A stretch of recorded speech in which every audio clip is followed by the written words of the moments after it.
Eiropas sociālā fonda projekts atbalsts izglītojumu individuālo kompetenci attīstībai Rīgas pašvaldībā tiek īstenots jau no 2017. gada. Tajā piedalās 33 skolas un daudz sadarbības partneri. Projekta gaitā realizēti neskaitāmi pasākumi, taču šis laiks prasa meklēt arvien jaunus risinājumus. Tāpēc liela daļa webināru cikla ieguvumu un izaicinājumu skolēnam, skolotājiem, skolai projekta aktivitāšu īstenošanā tika veltīta projekta dalībnieku pieredzes apmaiņai.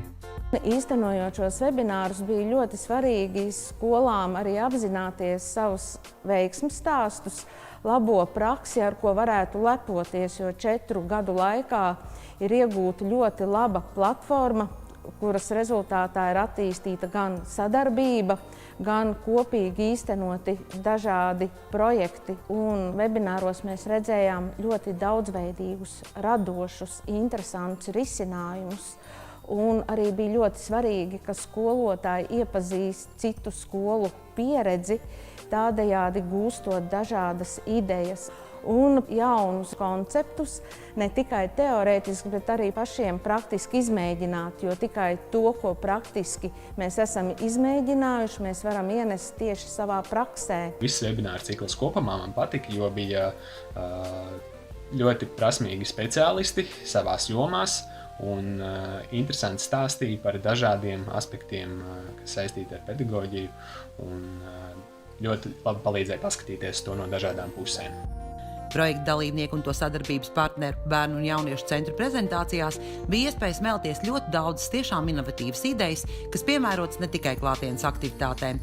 Tika prezentēti arī vairāk digitālu mācību materiālu projekti, kas šobrīd ir ļoti aktuāli mācību procesu nodrošināšanai. Patiesi lepojamies ar skolas sasniegtajiem rezultātiem.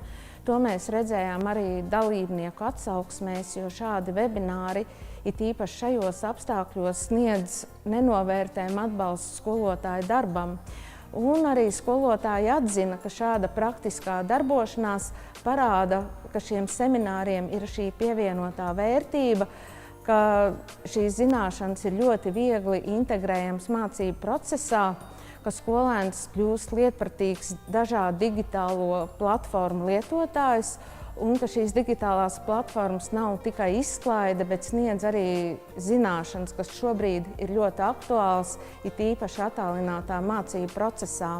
Paldies citu skolu kolēģiem par demonstrēto un praksē izmēģināto pieredzi. Paldies projekta tiešsaistes webināru organizatoriem par izvēlētajiem instrumentiem, kas palīdzēja izpētīt situāciju un atklāt jaunas idejas projekta ideju bankai. Vērtīga ir dalība pieredzes apmaiņas semināros, kuros katra skola var dalīties ar prakses piemēriem un radošām idejām par to, kā skolā realizē iespēju atbalstīt skolēnu, veicinot viņā radošumu, aktivitāti un interesētību dažādās jomās. Webināros guvām pārliecību par mūsu kopīgā darba nozīmību un atbalstu, uzlūkojot dažādas kopīgas problēmu situācijas. Un, protams, arī jaunas metodas, kā attīstīt radošumu, inovāciju un sadarbību. Mēs gribam ikvienai skolai, ikvienam skolotājam un arī skolēnam un arī skolēnu vecākiem pateikt paldies par atsaucību, par sadarbību, un mēs ceram, ka arī turpmāk, nākotnē vēl 2 gadus mēs aktīvi darbosimies šajā projektā.